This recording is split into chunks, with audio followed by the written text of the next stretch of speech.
ما زاغ البصر وما طغى، نبی کی آنکھ اس وقت نہ کج ہوئی نہ حد سے بڑھی۔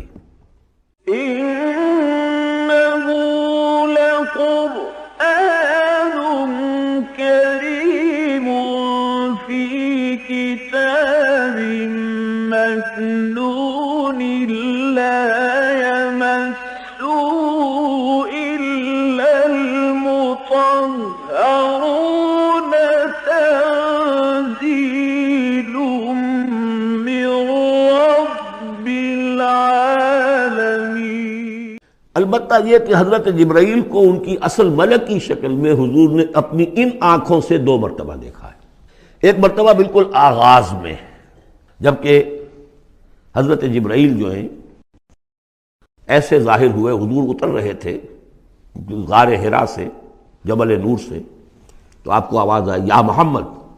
یہ پہلی وحی کے بعد جو فترت ہوئی ہے، کچھ عرصے کے لیے وحی رکی رہی، اس وقت واقعہ پیش آیا۔ آپ نے سامنے دیکھا، پیچھے دیکھا، کوئی نہیں، نظر کوئی نہیں آیا۔ پھر تھوڑی دیر آپ چلے گئے، شاید مجھے کوئی دھوکہ لگا ہے، ایسی میں نے سنا ہے، کوئی آواز نہیں تھی۔ پھر آیا یا محمد، پھر دیکھا 2-3 مرتبہ کوئی نظر نہیں آیا، کچھ خوف سا محسوس ہوا۔ تیسری مرتبہ یا محمد، تو اچانک حضور کی نگاہ اوپر اٹھی، تو حضرت جبرائیل فرشتے کی جو اصل شکل ہے اس میں وہ تھے افق پر، اور پورا افق بھرا ہوا تھا اس سے۔ تو اصل ملک کی صورت میں حضرت جبرائیل کو حضور نے اس وقت دیکھا، اور ایک دیکھا ہے پھر عند سدرۃ المنتہا، شب معراج میں، جب ساتھ آئے ہیں لے جانے کے لیے انسانی شکل میں تھے۔ کوئی سواری بھی ایسی تھی جس کو کہ براق کہا جاتا ہے، وہ بھی محسوس شے تھی، لیکن یہ کہ جہاں انہوں نے کہا 7ویں آسمان پہ جا کر کہ بس اب آگے میری گنجائش، اب آگے آپ کو اکیلے جانا ہے، اس سے آگے اگر میں گزرا میرے پر جل جائیں گے، بے سوز تجلا بے سوزت پرم، اگر یکسر منہ برتر پرم، اگر میں نے اب اس سے آگے ایک بال برابر بھی میں آگے بڑھا تو میرے پر جل جائیں گے، اب آگے آپ کا کام۔ اس وقت بھی وہ ان کی اصل شکل میں ظاہر ہوئی حضرت جبرائیل علیہ السلام۔ ما ضل صاحبکم وما غوا، تمہارے یہ ساتھی ہیں لوگوں، یہ محمد نہ بہکے ہیں اور نہ بے راہ ہوئے ہیں، نہ بھٹکے ہیں۔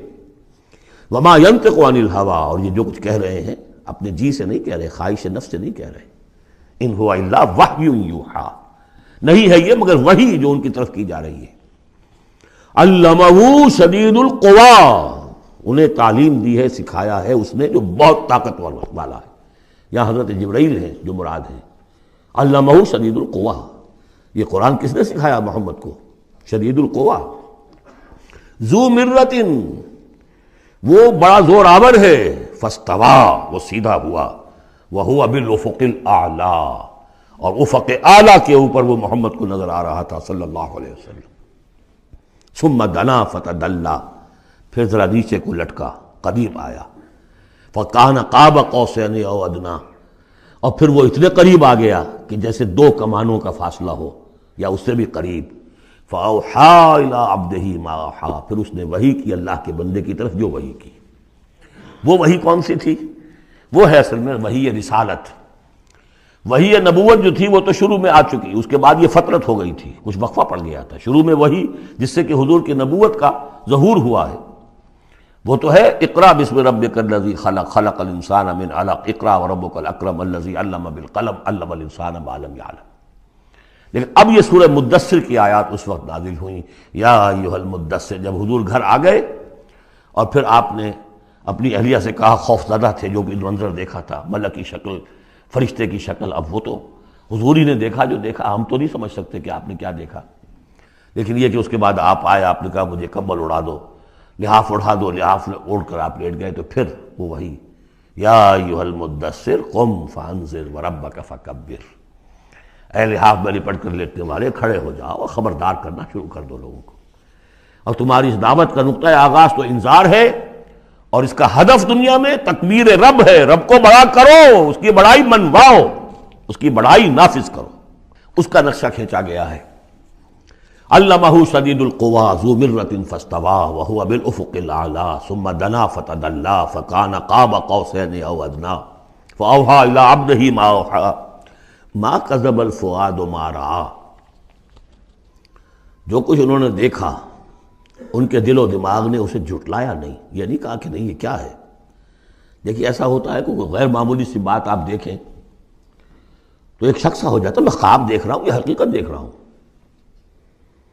آنچہ نہیں بینے میں بیداریست تو یارم یا بے خواب، اے اللہ جو میں دیکھ رہا ہوں یا ہم دیکھ رہے ہیں یہ بیداری میں دیکھ رہے ہیں، یہ خواب میں دیکھ رہے ہیں، وہ غیر متوقع چیز۔ لیکن نبی کو کوئی شک نہیں ہوا، ما کذب الفؤاد ما رأى، یکسوئی کے ساتھ دل و دماغ اور جو بھی آپ کی آنکھ دیکھ رہی تھی ان میں کوئی کانفلکٹ نہیں تھا۔ ما کذب الفؤاد ما رأى فتمارونہ علی ما یری، تو کیا تم اس سے جھگڑتے ہو اس چیز پر کہ جسے وہ دیکھ رہا ہے؟ اقبال نے کہا نا کہ قلندر ہرچے گوید دید گوید، جو شخص اپنا دیکھی ہوئی چیز بیان کر رہا ہے تم اس سے جھگڑ رہے ہو، تمہارے لیے تو وہ ایک غیب کی خبر ہے، اس نے تو دیکھا ہے۔ افتمارونہ علی ما یری وَلَقَدْ رَآهُ نَزْلَةً أُخْرَىٰ، اس نے تو ایک مرتبہ اور بھی دیکھا۔ کہاں دیکھا؟ عند سدرۃ المنتہیٰ، شب معراج میں سدرۃ المنتہیٰ۔ کوئی بیری کا درخت ہے، وہ کیسی بیری ہے؟ ساتویں آسمان کی بیری، وہ آخری حد ہے، مخلوق کوئی اس سے آگے نہیں جا سکتی۔ اس سدرۃ المنتہیٰ، منتہا نہایت، حد، جہاں کی حد ہو گئی، وہاں تک حضور پہنچے ہیں، سدرۃ المنتہیٰ تک۔ اندہا جنت الماوا، اور سب سے اونچی جو جنت ہوگی جنت الماوا، وہ اس کے قریب ہی ہے، وہ بھی ساتویں آسمان پر ہے۔ یہ تو درجہ بدرجہ ترقی ہوتی جائے گی نا، پہلی ضیافت جو ہے، پہلی نزل جو ہے وہ تو اسی زمین پر ہو جائے گی، پھر جو ترقی ہوگی اپنے اپنے مدارج، اپنے اپنے مراتب، اپنے اپنے مقامات، اپنے اپنے ایمان کی گہرائی، اپنے اپنے اعمال صالحہ، اپنا اپنا انفاق مال و جان، اس کے حوالے سے درجے ہوں گے۔ اندہا جنت الماوا اذ یغشی السدرۃ ما یغشی، جبکہ ڈھانپے ہوئے تھا اس بیری کو جو ڈھانپے ہوئے تھا۔ اب تمہیں کیا بتائیں کیا ڈھانپے ہوئے تھا، تم نہیں سمجھ سکتے۔ دیکھیے کس طریقے سے اذ یغشی السدرۃ، کوئی انوار الہیہ کا کوئی ایسا نزول ہے وہاں جو زبان میں ادا نہیں ہو سکتا، کوئی الفاظ نہیں ہے کہ جو ان کی تعبیر کر سکے، اس پر انوار الہیہ کا کوئی نزول ہے۔ اذ یغشی السدرۃ ما یغشی، جبکہ چھایا ہوا تھا اس بیری کے اوپر جو چھایا ہوا تھا، جبکہ ڈھانپا ہوا تھا اس بیری کو جس نے ڈھانکا ہوا تھا۔ ما زاغ البصر وما طغی،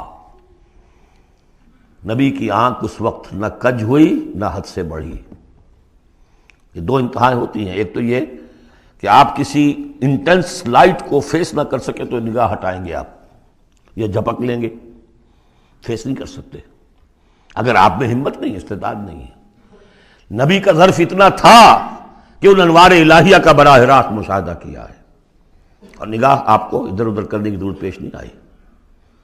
لیکن طغا ایک حد ادب بھی ہوتا ہے جس سے آگے انسان کو نہیں جانا چاہیے۔ نگاہ جو ہے اس نے بے ادبی کی روش بھی اختیار نہ کی۔ علامہ اقبال نے، واقعہ یہ ہے کہ اس آیت کو میں نے سمجھا علامہ اقبال کے ایک شعر سے، اور اکثر و بیشتر لوگ نہیں سمجھ سکے اس آیت کو۔ ذوق و شوق کے نام سے جو ان کی نظم ہے بال جبریل میں، وہ میرے نزدیک ان کے شاعرانہ جو ان کی استعداد ہے اس میں بلند ترین نظم ہے وہ، جہاں تک پیغام ان کا جو ہے امت مسلمہ کے لیے، اس کے لیے ابلیس کی مجلس شورا، وہ کلائمیکس ہے، اور وہ ہے بھی ان کے آخری زمانے کی نظم ہے، سن 36 میں انہوں نے کہی ہے۔ اس کے بعد تو بیماری اتنے رہے ہیں، بہت کم اشعار کہے، لیکن اس میں ذوق و شوق میں ایک شعر ہے، عین وصال میں مجھے حوصلہ نظر نہ تھا، عین وصال میں مجھے حوصلہ نظر نہ تھا، گرچہ بہانہ جو رہی میری نگاہ بے ادب، میری نگاہ بے ادب بہانہ تلاش کرتی رہی کہ میں مشاہدہ براہ راست کروں، حالانکہ عین وصال ہے اس وقت، لیکن یہ کہ میرے اندر حوصلہ نہ تھا کہ میں حسن کا براہ راست مشاہدہ کر سکوں۔ عین وصال میں مجھے حوصلہ نظر نہ تھا، گرچہ بہانہ جو رہی میری نگاہ بے ادب۔ یہاں ان دونوں چیزوں کے برعکس بات ہے جو اقبال اپنے بارے میں کہہ رہا ہے۔ میں تو بے ادب بھی ہوں، اور میں تو چاہتا تھا کسی طریقے سے حد ادب سے تجاوز کر کے دیکھوں، لیکن میرے اندر تو حوصلہ نہیں تھا۔ محمد میں وہ حوصلہ تھا، دیکھا ہے، براہ راست دیکھا ہے، نگاہ جما کر دیکھا ہے، لیکن ایک حد سے تجاوز نہیں کیا، حد ادب کے اندر رہے۔ ما زاغ البصر وما طغى لقد رأى من آیات ربہ الکبریٰ، دیکھا انہوں نے اپنے رب کی عظیم ترین آیات کو۔ اب وہاں جا کر جو مشاہدہ ہوا ہے وہ تو اللہ کی عظیم ترین آیات کا ہے، اور اسی سے در حقیقت دلیل ہے ام المومنین حضرت عائشہ صدیقہ رضی اللہ تعالی عنہ اور حضرت عمر رضی اللہ تعالی عنہ کا جو قول ہے۔ شب معراج میں بھی حضور نے اللہ کو نہیں دیکھا، اللہ کی عظیم ترین آیات کو دیکھا، جو تجلی تھی اس وقت اللہ کی۔ حضرت عائشہ صدیقہ کا کہنا تو یہ ہے کہ نور لا یرا، وہ نور ہے، دیکھے کیسا جا سکتا ہے۔ بہرحال وہاں بھی قرآن جو کہہ رہا ہے وہ یہ نہیں کہہ رہا ہے کہ اللہ کو دیکھا، نہیں۔ جیسے کہ وہ جو شب معراج میں پہلا سفر کا حصہ تھا زمینی، مسجد حرام سے مسجد اقصیٰ تک، سبحان الذی اسریٰ بعبدہ لیلا من المسجد الحرام الى المسجد الاقصی الذی بارکنا حولہ لنریہ من آیاتنا، وہاں پر بھی اللہ نے اپنی آیات کا مشاہدہ کرایا، لیکن وہ زمینی آیات ہیں اللہ کی، وہ برکات جو ہیں زمینی ہیں۔ یہ تجلی جو ہو رہی ہے یہ ہو رہی ہے اس سدرۃ المنتہا پر، آخری حد ہے، مخلوق کی آخری حد ہے۔ اس سے آگے کہیے حرم ہے، حریم ذات ہے اللہ کی، جس میں کسی غیر کا کوئی دخل ممکن نہیں۔ اس حد پر جا کر جو وہاں تجلیات باری تعالیٰ تھے ان کا مشاہدہ کیا ہے۔ لقد رأى من آیات ربہ الکبریٰ،